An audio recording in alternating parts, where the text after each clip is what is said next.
Welcome to everyone, and thank you for being here. Today marks the end of a long road for the University of Louisville. This morning, the NCAA issued its decision in the case of alleged violations involving our men's basketball program. As evidenced by their decision, our position was well represented in the hearing. And now we're ready as a program and a university to put the past behind us and move forward. We have a new coach, a new athletic director, and a new team that's ready to make the Cardinal Nation proud on and off the court. Going forward, our fans should expect a winning program and a winning culture. In entering the IARP, UofL had hoped to ensure a fair process, and today's action by the IARP reinforces that decision. Throughout this process, the university's been open, honest, and thorough in discovering and owning any mistakes that were made, and we were aggressive in making steps to ensure that major violations would not happen again in this program. We revised, strengthened, and in some instances implemented new policies and procedures to ensure compliance with all NCAA rules and regulations. I want to reiterate that none of our current coaches and student athletes were in any way involved in the allegations. I also want to remind the fans that the university acted swiftly and strongly to argue our case, hiring one of the top litigators in the nation. We felt and continue to feel strongly that our players and our fans deserve the best effort possible to protect our program. I want to thank all our fans for your patience and continued support during this very lengthy process. Today, we close the book on the past. We ask all of the Cardinal Nation to get behind these young men and all our teams as we move into a brighter future. Thank you. And now, Josh. Mine's going to be even shorter than that. With the IARP announcement earlier today, we can finally turn the page on a long and arduous process. Thank you to Chairman Bink and the panel for taking the time to thoroughly review the facts of our case. We were hopeful for a positive outcome through this process, and that's what we received today. That said, let's not forget the impact these allegations and this lengthy process have had on this university, this program, and this fan base. It should be noted that former and current players, coaches, staff, and their families have all been significantly impacted because of these allegations. At the end of the day, we are relieved this process is finalized and we can now direct our full attention to the future of our men's basketball program. For our university, the Louisville community, and our loyal and passionate fans, today marks the beginning of a new chapter. With that, I'll take questions.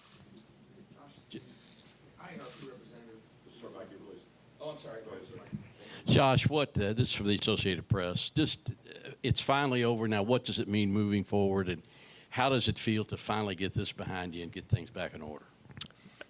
It means exactly that. It's finally over. There's been a cloud over this program for over 5 years now, whether it's recruiting or just the fans feeling the impact of it, the staff, the athletic staff, the university staff, and for all of that to just be lifted today. Obviously, we have some things that we're going to have to do from a penalty standpoint, and we'll make sure that we do that. But it's relief.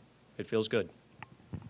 Josh, the IARP representative today said that whatever has changed in the landscape of college athletics did not impact their decision, that the time served essentially wasn't considered a factor. But does that, in your mind, feel like that was some of the punishment, the 5 years the program endured? That was a lot of the punishment. If you look at as positive of a day as this is, we can't forget the last 5 years and what it's done to this program, the millions of dollars that this program has spent, the millions of dollars that this program has lost, the opportunity for student athletes to compete at the highest level, which is the expectation when they come to the University of Louisville. Yeah, it's been a big impact. I don't think anybody can undersell how much of an impact it's been. And it's not going to go away today, right? We're going to have to build this program back up, but today's a step in the right direction to do that. Josh, can you just, right here, There you go. can you clarify some of the timeline? Did you know anything going into this morning? When did you find out? And kind of that feeling of when you did find out, what was it like for you? No. contrary to a lot of the text messages that I sent to some folks in this room, I was telling everybody the truth. I had no idea. And obviously the IARP, I think, was intentional in that, but found out about just shortly after 9 a.m. this morning. So had a little bit of time to digest it, I think, before obviously the public did. And like I said, the reaction was, on one hand, it's positive, right? There's finality to it. You're excited to see that this team has an opportunity to compete at the highest level and try to achieve some things that maybe they thought they weren't going to be able to achieve. From Kenny and his staff to be able to just talk to recruits and say, hey, as soon as you decide to attend the University of Louisville, you're going to get the opportunity to play for a championship. That means something. It really, really means something.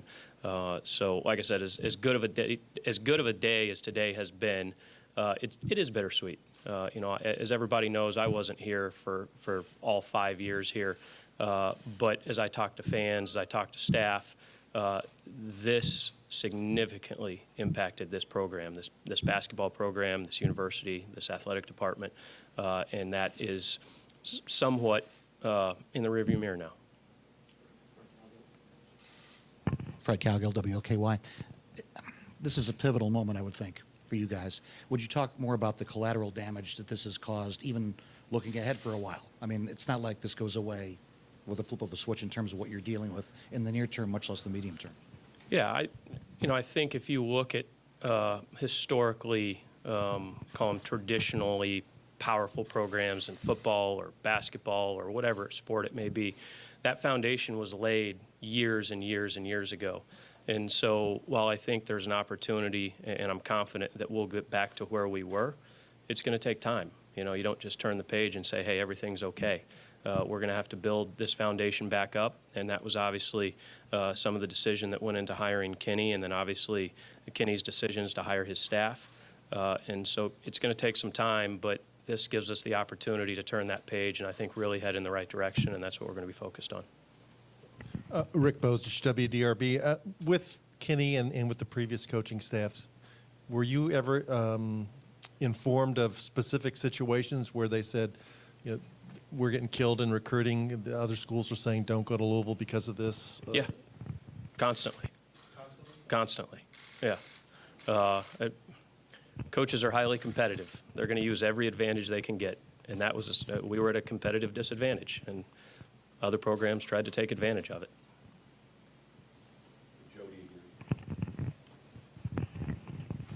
Josh, I think you were part of this.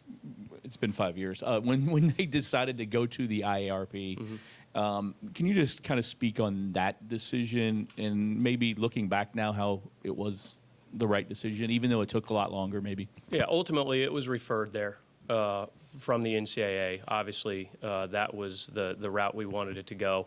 And I think the biggest thing that it did was create the opportunity for an objective group of people to hear all of the facts. And based on the decision today, I think that's what transpired, as opposed to maybe folks that had a preconceived notion going into us explaining our side of it. I think the facts were heard. Obviously, I think the panel listened to them, and I think we presented a very strong argument, and I think that's why we got to the decision that we did today.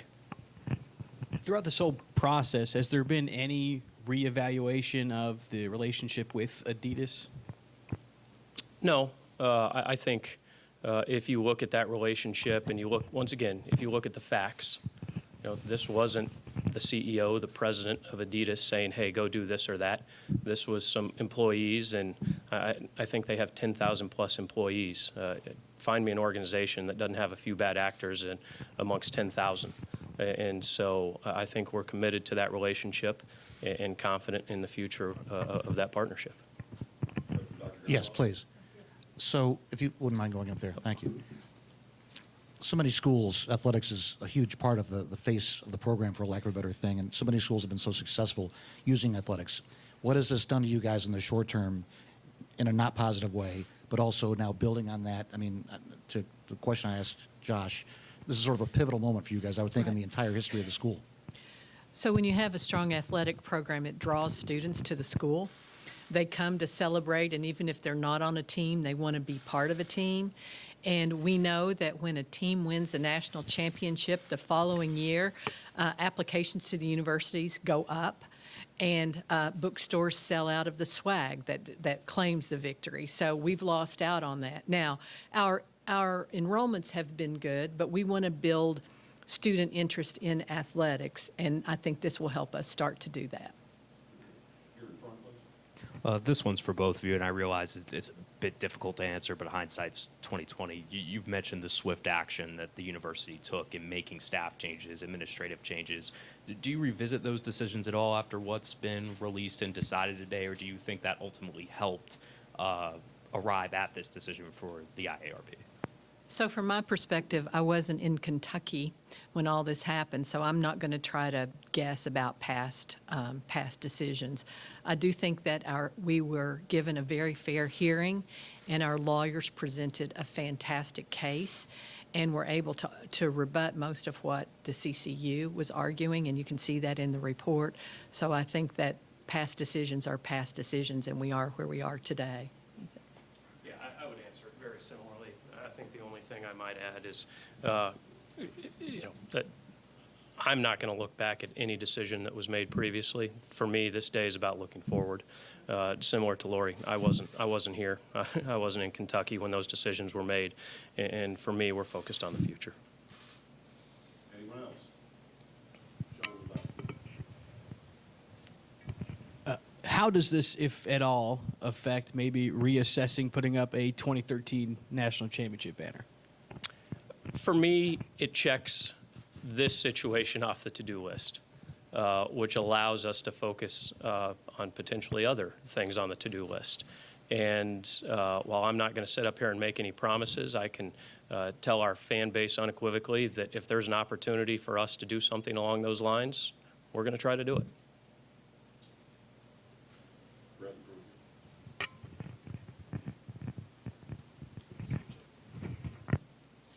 Josh, you mentioned last week the repeat offender status. You didn't know how it might impact this case. And so the momentum seemed to be going in favor of not punishing current student athletes for previous transgressions. But I wonder, how concerned were you in these weeks leading up when you knew it was coming soon that you might have a different result than, say, NC State or Memphis had had?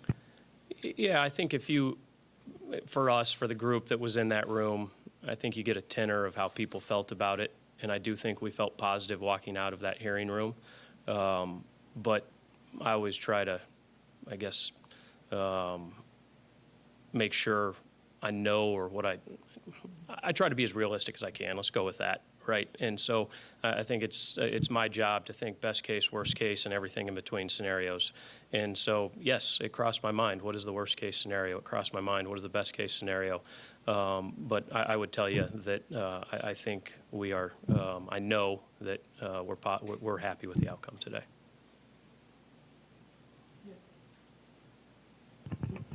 You mentioned the toll it's taken on the program. Obviously, attendance has fallen off. Winning helps cure that, and the new coaching staff. Will it require a marketing campaign or a letter writing campaign to fans, or a pep session or something to try and get people more back on board? It's everything, right? It's if you're a University of Louisville fan and you don't feel better after today, after this morning, then I'm not sure you're a fan. So I think that's the beginning. And then how do we continue, as I've constantly said to our staff, as I've said to you guys, we just have to stack one good day on top of another. And I think that's happening. That's happening with football right now. And so how do we make sure that it happens with basketball? So it's not just wins and losses. Winning cures a lot. We all know that. The folks in Knoxville can tell you that right now. But we have the tradition from a basketball standpoint to be one of the elite programs year in and year out in this country. And that's our expectation. That's our fans' expectation. And that's what we're going to try to achieve. Somewhat related, a lot of fans are excited, obviously, about this, and one of their first thoughts is, what about the banner? Any thoughts on moving forward with a possible change there or anything like that? Yeah, I think I just addressed that question, that, you have to make sure that you know where your priorities lie relative to the things that you're tasked to do, and this was priority number one from an NCAA standpoint. And like I said, with this off the to-do list here, essentially, I mean, we obviously have some things that we're going to have to follow through with. I think it gives us an opportunity to say, is there the potential to do something there relative to a completely different topic? And like I said, we'll take a look at it, and if there's an opportunity, then we will. Yeah, the panel and the NCAA seem pretty adamant that the changing landscape over the past 5 years with NIL and such didn't really play a factor in all of this. But as an athletics director, do you view issues like this in a different lens now with those changes that have been made in the past 5 years?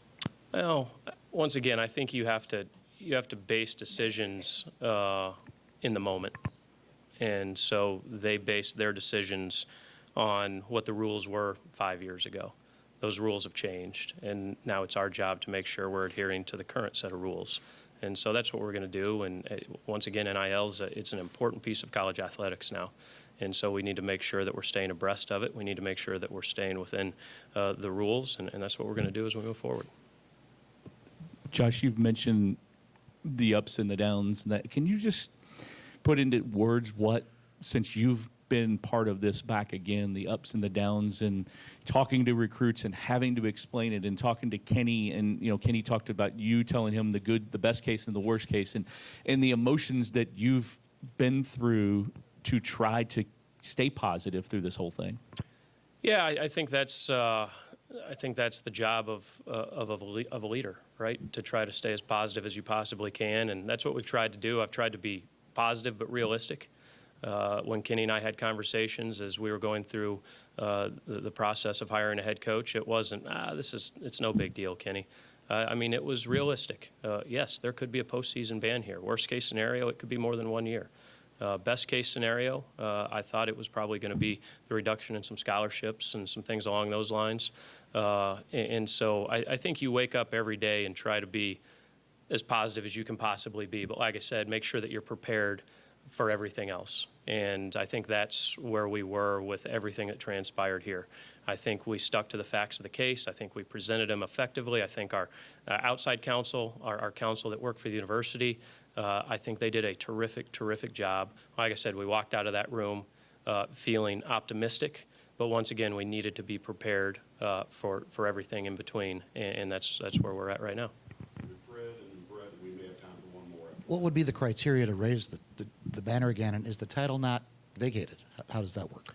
Those are conversations I need to have with the NCAA. Yeah, this isn't just as simple as rolling down to the arena tonight and yeah.